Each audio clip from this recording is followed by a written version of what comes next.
Once upon a time version 2.0 ഓരോ episodes മുന്നോട്ട് പോകുമ്പോഴും ഒരുപാട് പ്രതിഭാധനരായ സ്റ്റാൻഡപ്പ് കോമഡി രംഗത്തേക്ക്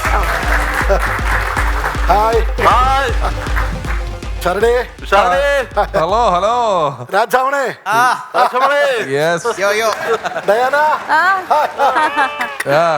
എന്താണ് എങ്ങനെ പോകുന്നു? എന്താണ് bro once upon a times എങ്ങനെ പോകുന്നു? വൺസ് അപ്പോൺ എ ടൈം വളരെ നന്നായിട്ട് പോകുന്നു. വിചാരിച്ച പോലെ അങ്ങോട്ട് റീച്ച് കേറുന്നില്ല അല്ലേ? കേറുന്നുണ്ടല്ലോ. ഇല്ല കേറുന്നില്ല. നമ്മൾക്കും നല്ല വ്യൂസ് കിട്ടുന്നുണ്ട്. അമൃതയുടെ പേജിലും അമൃതയുടെയിലും നല്ല വ്യൂസും നല്ല റീച്ചും ഒക്കെ കിട്ടുന്നുണ്ട്. ഞങ്ങൾ ആരാന്ന് മനസ്സിലായോ? ഞങ്ങള് മുടിയൊക്കെ വെട്ടി ഡ്രസ്സ് മാറ്റി കുളിച്ചിട്ട് വന്നാൽ പോലും മനസ്സിലായില്ല ആരാന്ന്. അപ്പൊ പിന്നെ പിഷാരടി ഞങ്ങൾക്ക് അങ്ങനെയൊക്കെ നടക്കാൻ ആഗ്രഹമില്ലാഞ്ഞിട്ടല്ല, പക്ഷെ ഞങ്ങളുടെ ജോലിയുടെ ഒരു ഭാഗം എന്ന നിലയ്ക്ക് നമുക്ക് എന്ത് ജോലിക്ക് എന്താണ് നിങ്ങൾ എന്താ ജോലി ചെയ്യുന്നത്? ആക്ച്വലി ഞങ്ങള് ഓൺലൈൻ പ്രൊമോട്ടേഴ്സ് ആണ്. ഓ അത് പറ. നമ്മളിപ്പോ വേറൊരു കമ്പനിയായിട്ട് നമ്മുടെ ടൈപ്പ് ഉണ്ട്. അവരാണ് രാജാമണിയൊക്കെ ഞങ്ങൾ ഒരുപാട് പ്രൊമോട്ട് ചെയ്തിട്ടുണ്ടല്ലേ? പിന്നെ ഞാൻ അറിയാതെ. പിന്നെ തീർച്ചയായിട്ടും ഞങ്ങൾ അങ്ങനെ വെച്ചാല് ഒരു 500 FB ഫേക്ക് അക്കൗണ്ട് ഉണ്ട് ഞങ്ങൾക്ക്. ഒരു 5000 ഇൻസ്റ്റാഗ്രാം ഫേക്ക് IDs ഉണ്ട്. അപ്പൊ വേണ്ടപ്പെട്ട ആളുകളെ നമ്മൾ നല്ലോണം പൊക്കി ഞങ്ങൾ അല്ലാത്ത ആളുകളെ ചെയ്ത് കളയും. അങ്ങനെയൊക്കെ ജീവിച്ച് പോകുന്ന നിങ്ങളാണ് ഈ സിനിമകളൊക്കെ ഇറങ്ങുമ്പോൾ ഡീഗ്രേഡ് ചെയ്യുകയും പ്രൊമോട്ട് ചെയ്യുകയൊക്കെ ചെയ്യുന്നതിനകത്ത് ഇതൊക്കെ തീരുമാനിക്കുന്ന ആൾക്കാര്. അതെ, അപ്പോ പ്ലാറ്റ്ഫോമിൽ എത്ര സിനിമകൾ ഇറങ്ങുന്നു? DDT അല്ല OTT ഈ പണി ചെയ്യണല്ലേ, അതൊക്കെ ഒന്ന് പഠിക്കണം. ഇതിപ്പോ ഞങ്ങൾ അത് പഠിക്കാണ്ടല്ല, ഞങ്ങൾ അത് തെറ്റിച്ച് പറഞ്ഞപ്പോഴാണ് പിഷാരിനെ ശ്രദ്ധിച്ചതും ഈ കുട്ടികൾ കൈയടിച്ചത്. അതാണ് ഞങ്ങളുടെ പണി. മനസ്സിലായില്ലേ? അല്ല ഞാൻ ചോദിക്കട്ടെ, നമുക്കിപ്പോ ആവശ്യത്തിന് നമ്മളൊരു കാര്യം ഇട്ടിടുകയും അതിന് അത്യാവശ്യം റീച്ച് കിട്ടുകയൊക്കെ ചെയ്യുന്നുണ്ട്. അപ്പൊ നിങ്ങൾ എങ്ങനെയാണ് ഇതിന് കൂടുതൽ റീച്ച് ഉണ്ടാക്കി തരാൻ പോകുന്നത്? ഞങ്ങളുടെ സേവനം വേണമെങ്കിൽ നിങ്ങൾക്ക് യൂസ് ചെയ്യാം. ഇപ്പൊ ഫോർ എക്സാമ്പിൾ ഇപ്പൊ ഫണ്ട്സ് അപ്പോൺ എ ടൈം ഈ പരിപാടിയുടെ ഒരു ബൂസ്റ്റിങ്ങിന് വേണ്ടിയിട്ട് നമ്മളൊരു വാർത്ത കൊടുക്കുകയാണെന്ന് നോക്കിയാൽ ഫണ്ട്സ് അപ്പോൺ എ ടൈമിന്റെ 100ാമത്തെ ദിവസത്തിന്റെ ആഘോഷത്തിനിടയിൽ നമ്മളിപ്പോ 100 ദിവസമായപ്പോ ഒരുപാട് അന്ന് കാലത്ത് ഈ ഓൺലൈൻ പഠിക്കുന്ന കുട്ടികൾക്ക് മൊബൈൽ ഫോൺ കൊടുത്തു. നമ്മുടെ ഭാഗത്തുനിന്ന് ഒരുപാട് നല്ല കാര്യങ്ങൾ നമ്മൾ ചെയ്തിട്ടുണ്ട്. ഇവിടെ വന്ന ഒരു കോളേജിൽ നമ്മൾ ഈ വിദ്യാർത്ഥികൾക്ക് പഠിക്കാനുള്ള സൗകര്യങ്ങൾ കൊടുക്കുന്നുണ്ട്. അത്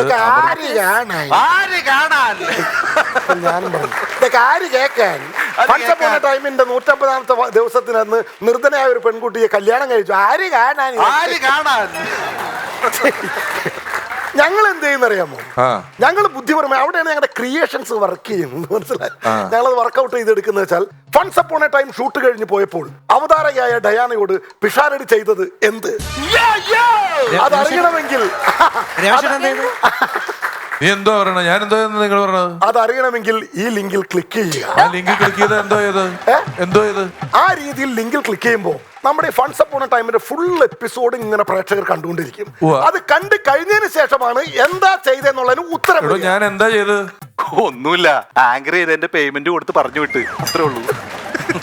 ഇനി വേറെ ട്രിക്ക്, അടിവയറ്റിൽ അടിഞ്ഞുകൂടിയ കൊഴുപ്പ് കളയാൻ ഇത് ചെയ്താൽ മതി. അതിനായി ഈ ലിങ്ക് ക്ലിക്ക് ചെയ്യുക. അപ്പൊ ഈ ലിങ്ക് ക്ലിക്ക് ചെയ്യുമ്പോ ഫണ്ട്സ് അപ്പോൺ എ ടൈമിന്റെ എപ്പിസോഡുകൾ ഇങ്ങനെ വന്നുകൊണ്ടിരിക്കും.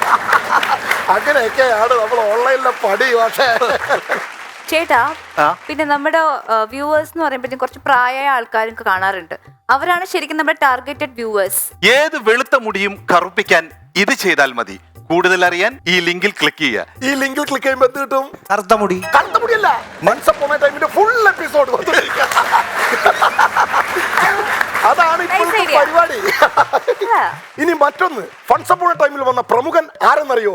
അറിഞ്ഞാൽ നിങ്ങൾ ഞെട്ടും. അറിയണമെങ്കിൽ ഹലോ, ഫണ്ട്സ് അപ്പോൺ എ ടൈമിൽ എന്തോരം സെലിബ്രിറ്റീസും സിനിമാക്കാരും ഇത്ര എപ്പിസോഡ് കൊണ്ട് ആരൊക്കെ വന്നു ഇവിടെ? പിഷാരടി, താങ്കൾ ബുദ്ധിമാനാണ്, കഴിവുള്ളവരാണ്. പക്ഷെ ചില വാക്കുകൾ ചിലയിടത്ത് നമുക്ക് വളരെ ബൂസ്റ്റ് ചെയ്ത് ഉപയോഗിക്കാൻ പറ്റും. സെലിബ്രിറ്റി എന്ന് പറഞ്ഞാൽ ആരും അറിയില്ല. പ്രമുഖൻ എന്ന് പറഞ്ഞാൽ ഏതെങ്കിലും കേസിലൊക്കെ ഉൾപ്പെട്ടതായിരിക്കും എന്ന് കരുതിയിട്ട് ലിങ്ക് ക്ലിക്ക് ചെയ്യും.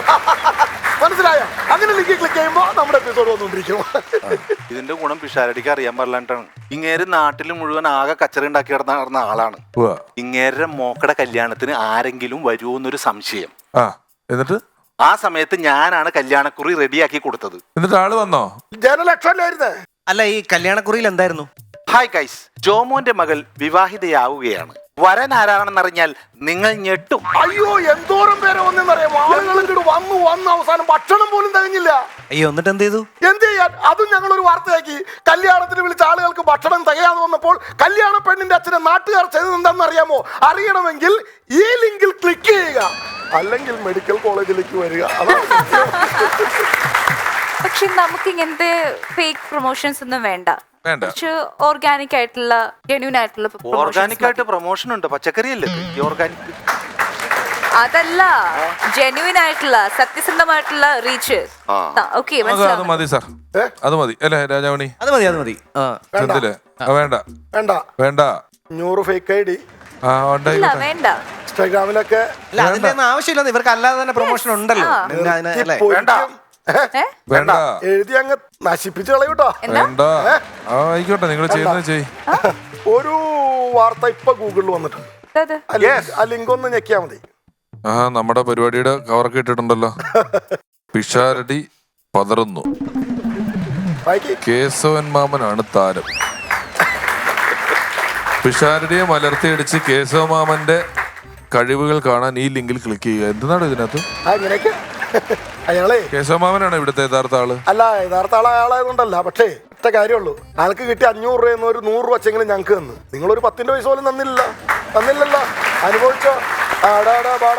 ഇവർക്ക് നമ്മളെന്താ ആവശ്യമില്ല. നമ്മുടെ ആ റോക്കി ബായെ പുള്ളിനെ ഒന്ന് പ്രൊമോട്ട് ചെയ്യണമെന്ന് പറഞ്ഞ് രാജാമണി ആ ഫോണും തുറന്നു നോക്കിക്കോട്ടെ, ഒരു പുതിയ വാർത്ത വന്നിട്ടുണ്ട്. എന്നെ കുറിച്ചോ? നോക്കിക്കോ. ആയിക്കോട്ടെ. ചേട്ടാ തുറന്നു നോക്കുന്നില്ലേ? എന്തിനാ? അതിന്റെ ആവശ്യമില്ല. എനിക്കറിയാം എന്തെങ്കിലും തൊട്ടിത്തരമായിരിക്കും എഴുതി വെച്ചേക്കുന്നത്.